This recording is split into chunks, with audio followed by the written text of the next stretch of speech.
राम राम। आप सभी के अंदर विराजमान मेरे परम पिता परमात्मा को मेरा कोटि कोटि नमन। हमारा सदगुरु सुखराम जी महाराज के ग्रंथ में सुख विलास का ग्रंथ चल रहा है। सदगुरु सुखराम जी महाराज हमें इस ग्रंथ के माध्यम से ये समझाने की कोशिश कर रहे हैं कि इस आत्मा को कैसे सुख की प्राप्ति हो, अमर सुख की प्राप्ति, जो सुख एक बार मिल जाने के बाद कभी नहीं खत्म होता। आत्मा हर समय आनंद में रहती है, हर समय इस आत्मा का सुख में विलास हो जाता है। ऐसे सुख की वो ज्ञान चर्चा कर रहे हैं। ऐसे सुख को प्राप्त करने के लिए सतगुरुदेव ने सबसे पहला वंदन गुरुदेव को किया, जिन्होंने उन्हें इस तत्व का ज्ञान दिया। दूसरा वंदन फिर राम जी को किया, जिनसे उनके राम के रटने पर उनके सारे भ्रम और संशय मिटे। और तीसरा वंदन उन्होंने संतों को किया, क्योंकि संतों की रज यानी ज्ञान, संतों के मुख से जब ये अणभय ज्ञान, केवल ज्ञान निकला तो इस आत्मा ने धारण किया और इस आत्मा ने उनके बताए अनुसार भेद और विधि से इस राम के नाम को लिया। तब ये सत्शब्द रूपी ये धुन अंदर आई, वो परमात्मा के दर्शन हुए इस आत्मा को। और फिर जैसे जैसे आत्मा इस सत्शब्द रूपी परमात्मा के दर्शन करती है, उसका आनंद दिन ब दिन उस आत्मा का बढ़ता जा रहा है, उस आत्मा का सुख दिन ब दिन बढ़ता जा रहा है। और जितना जितना सुख और आनंद उसका बढ़ता है, उतना उतना इस आत्मा के कर्मों पर रोक लगती जाती है। अब आत्मा अपना हर नया कर्म बनाने से डरती है। वो बिना सोचे कोई कर्म नहीं करती है वो आत्मा। और जैसे जैसे ये कर्म बनना रुकते हैं, ये कर्म बनना खत्म होते हैं, तो ये है क्रियामान कर्म का खत्म होना। क्रियामान कर्म त्याग से खत्म होते हैं, प्रारब्ध भोगना पड़ता है, संचित रटना से खत्म होते हैं, और क्रियामान कर्म त्याग से खत्म होते हैं कि अब मैं कोई बुरा काम ना करूं। तो जब आत्मा नाभि में सुरत लगाकर ये रात दिन इस श्वास प्रश्वास में रटना करती है, मन लगाकर, तो इस आत्मा के कर्मों पर रोक लग जाती है। फिर उसका कोई नया कर्म नहीं बनता है, और जब नया कर्म बनेगा ही नहीं तो उसको प्रारब्ध भोगना भी नहीं पड़ेगा आगे जाकर। तो जब कर्म ही सारे खत्म हो जाएंगे, कुछ भोग कर, कुछ त्याग से और कुछ रटना से, तो फिर इस आत्मा को परमात्मा में मिलने में देरी नहीं लगती है। आज के ज्ञान की चर्चा में सदगुरुदेव बता रहे हैं कि जब नाभि पर शब्द आता है तो कैसा अनुभव होता है। अब तो शब्द नाभ को चाड्यो, जब कर्मा पर घेरो घाल्यो। तो शब्द पहले कंठ कमल पर, फिर कंठ कमल से हृदय कमल पर, हृदय से फिर मध्य में आया, मध्य से वो फिर नीचे की तरफ और बढ़ा तो वह नाभि पर आया। और जब नाभि में सुरत लगाकर आत्मा ने इस धारोधार रटना की, तो इस आत्मा के कर्मों पर रोक लग गई। जब कर्मा पर घेरो घाल्यो, यानी कर्मों पर इस आत्मा ने अपने रोक लगा दी कि अब मैं कोई बुरा काम नहीं करूंगी। नाभ कमल उठ्यो घर नाई, बहत्तर नाड़ी बीण बजाई। नाभि पूरे शरीर के बिल्कुल बीच का सेंटर है। इस शरीर में जितनी भी नसें नाड़ियां हैं, सब नाभि से जुड़ी होती है, क्योंकि नाभि पे 24 नाड़ियों का बंध है। एक एक नाड़ी पर 3-3 उपशाखाएं हैं, तो 72 नाड़ियों का जोड़ है, और वो पूरे शरीर में फैली हुई है। तो भोजन भी ऐसे ही पचता है अंदर, और भोजन पचने के बाद उसका रस पूरे नसों नाड़ियों के जरिए पूरे शरीर में वो फैलता है। इसी तरह जब आत्मा भजन करती है, सुमरन करती है, इस श्वास में मन लगाकर रटना करती है, इस श्वास को देखते हुए रटना करती है, तो वो शब्द की गुंजाक पूरे शरीर में फैलती है और आत्मा इसका अनुभव करती है। बाजे बीण जिणपद गावे, प्रेम कलश ले पीव बदावे।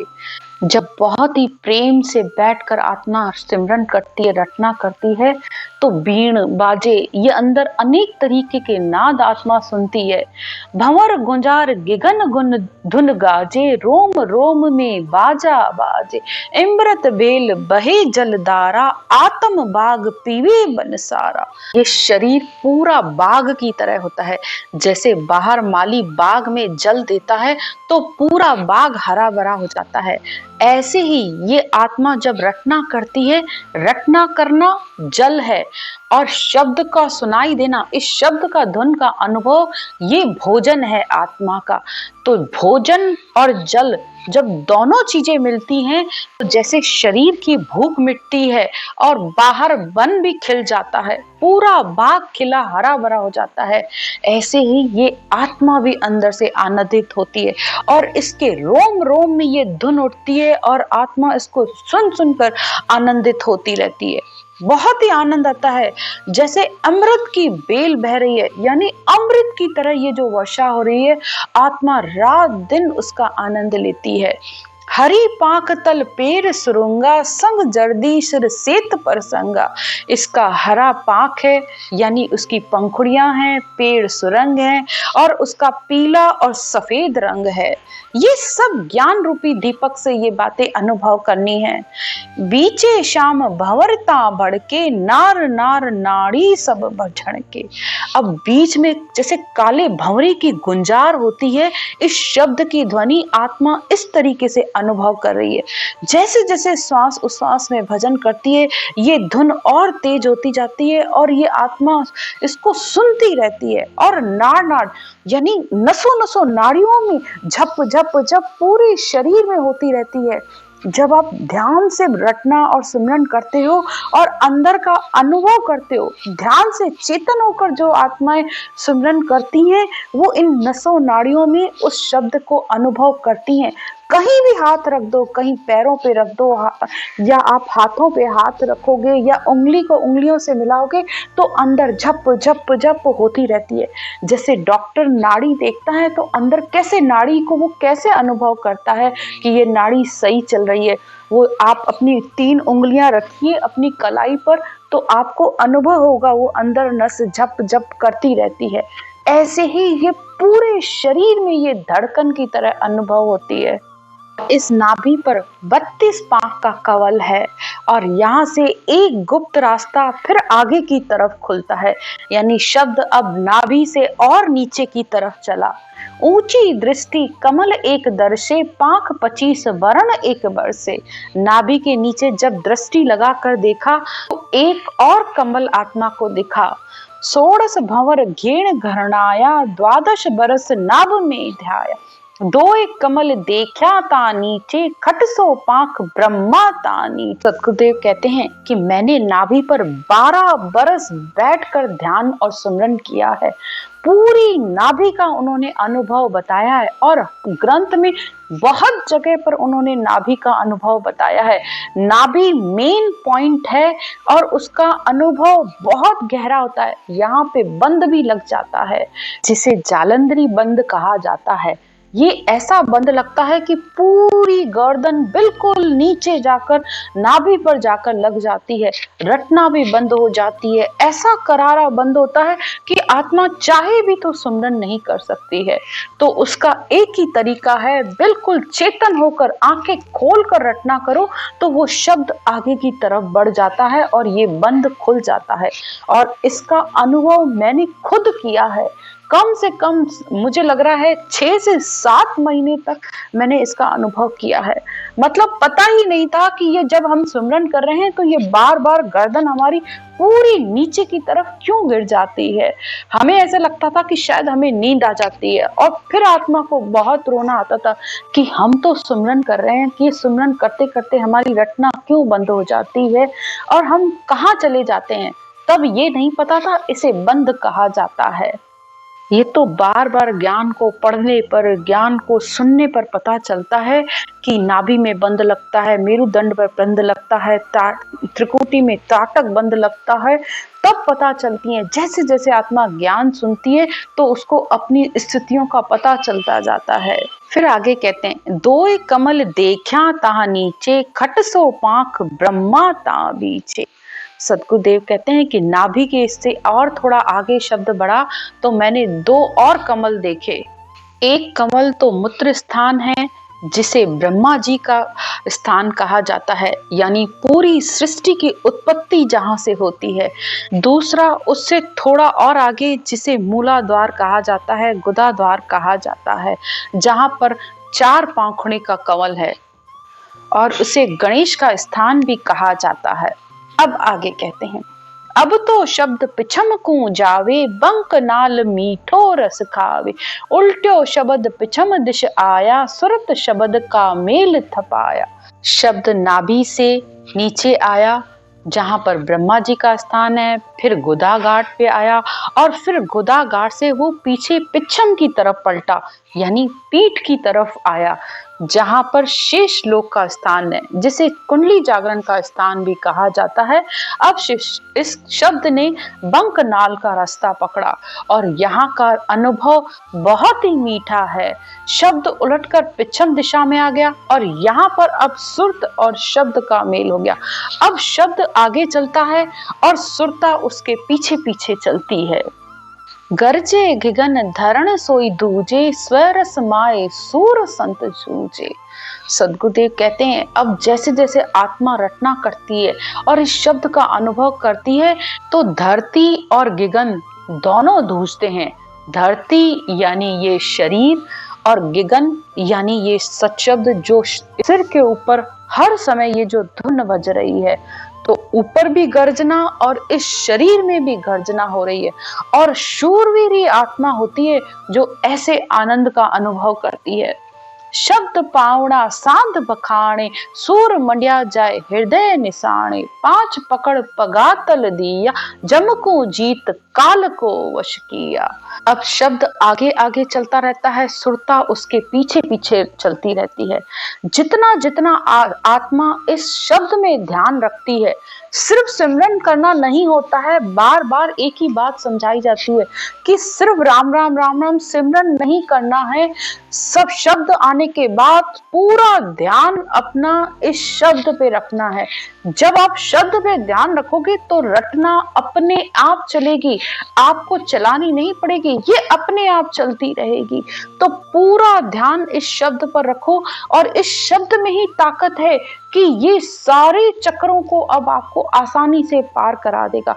और पिछम का रास्ता तो बहुत कठिन है।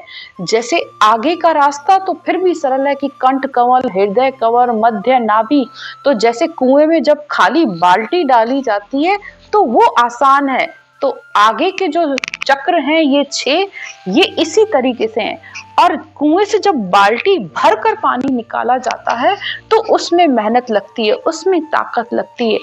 तो इसी तरीके से पीछे जो आत्मा पिछम पीठ की तरफ जो ऊपर चढ़ती है, नीचे शेष लोक, फिर बंकनाल जहाँ पे 21 स्वर्ग की मणियां बताई गई हैं, फिर मेरुदंड, यहाँ से चढ़ना कठिन है और यहाँ पे शब्द की ही ताकत चलती है।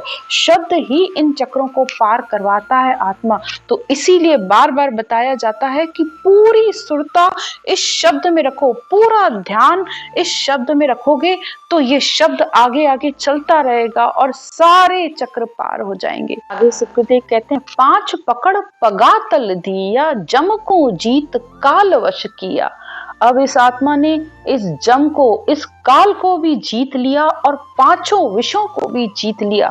काम, क्रोध, लोभ, मोह, अहंकार, इन 5 को आत्मा ने जीत कर इस मेरुदंड को भी पार करके आत्मा अब उस काल को वश में करके गिगन मंडल पर आ गई। सुरत शब्द मिल चढ़िया आकाशा, छेदा मेर गिगन किया वासा। अब आत्मा का इस गिगन में वास हो गया, क्योंकि मेरुदंड तक माया होती है, माया का संग होता है। लेकिन आत्मा ने अब इस मेरुदंड को काल का स्थान भी कहा जाता है, यम का स्थान भी कहा जाता है। यहाँ पर आत्मा के कर्मों का न्याय होता है। इतनी आसानी से हर आत्मा नहीं पार कर पाती है। मैं तो खुद की अनुभव कहती हूँ, मैं कम से कम 2 से 3 सालों तक यहाँ पे रुकी हुई थी। पता ही नहीं था कि ये स्थिति क्या है। पूरा शरीर ऐसे पीछे, गर्दन बिल्कुल पीछे की तरफ झुकती जाती है, झुकती जाती है। जैसे कोई धनुष बाण नहीं होता है, वैसी वाली स्थिति हो जाती है। पूरी पीठ दर्द करती रहती है, गर्दन पीछे की तरह जाती रहती है। यहाँ पर लगता है उतान पाद बंद, इसे कहा जाता है। जहाँ रटना भी करना चाहे तो रटना नहीं हो पाती है। तो आत्मा जब इसको जीत कर आगे बढ़ती है, जब उस आत्मा के कर्मों का न्याय हो जाता है, यमराज उसे अपने घेरे से मुक्त करता है कि हाँ आत्मा अब ये आगे जा सकती है, तो यहाँ पर निर्मल होना पड़ता है, रटना की ताकत रखनी पड़ती है, शब्द का सुर्त में ध्यान होता है, तब वो आत्मा आकाश में इस गगन मंडल में चली जाती है। छेदा मेर गगन किया वासा, अब आत्मा का गगन में वास हुआ है। उल्टी गंग पयाल सो जाए लगी असमान, धरणी गगन विच एक लिव उग्या इंद्र बाण। उल्टी गंग पयाल सो यानी शब्द पहले पाताल फिर गणेश स्थान। पाताल में जाने का मतलब होता है नाभि से नीचे जाना, यानी ब्रह्मा जी का स्थान, गणेश का स्थान, फिर शेष लोक, क्योंकि शेष लोक इस धरती के नीचे है तो उसे पाताल कहा जाता है।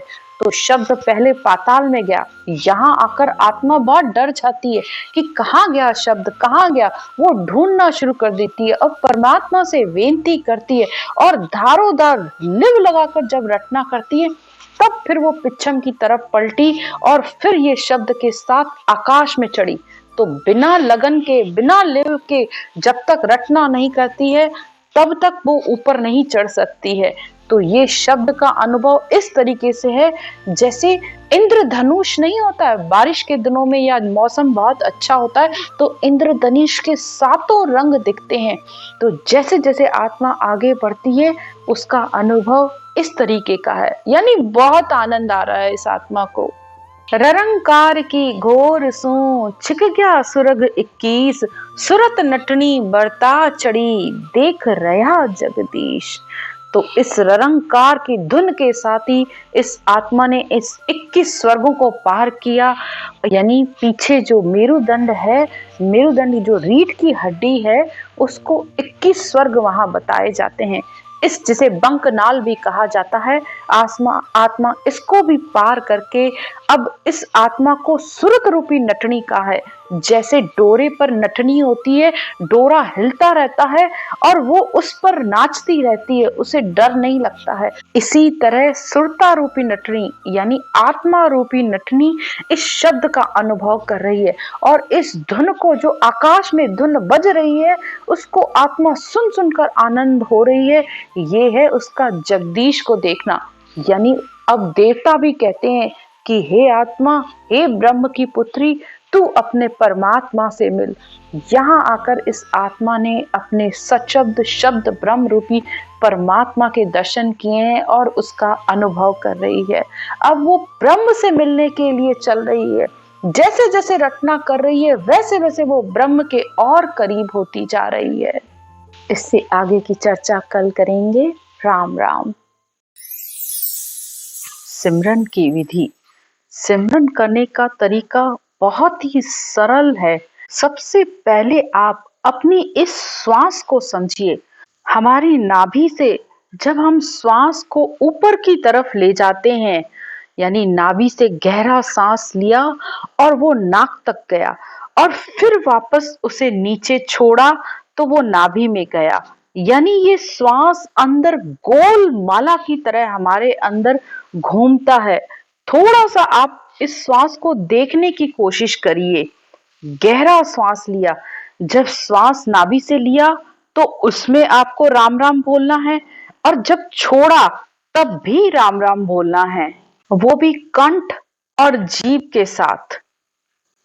अगर आप लोग पहली बार कर रहे हो तो जैसे अनुलोम विलोम किया जाता है, ये बस वही तरीका है।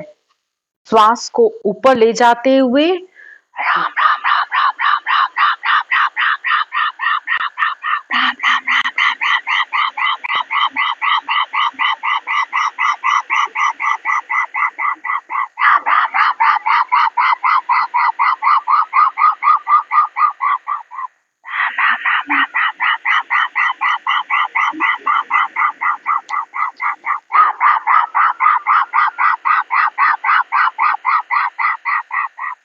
श्वास को देखते हुए आपको सिमरन करना है। ये सिमरन की विधि है। जब आप इस तरीके से सिमरन करते हो तो वो सत्शब्द, शब्द ब्रह्म ने अक्षर आकर इस कंठ कमल पर जागृत हो जाता है।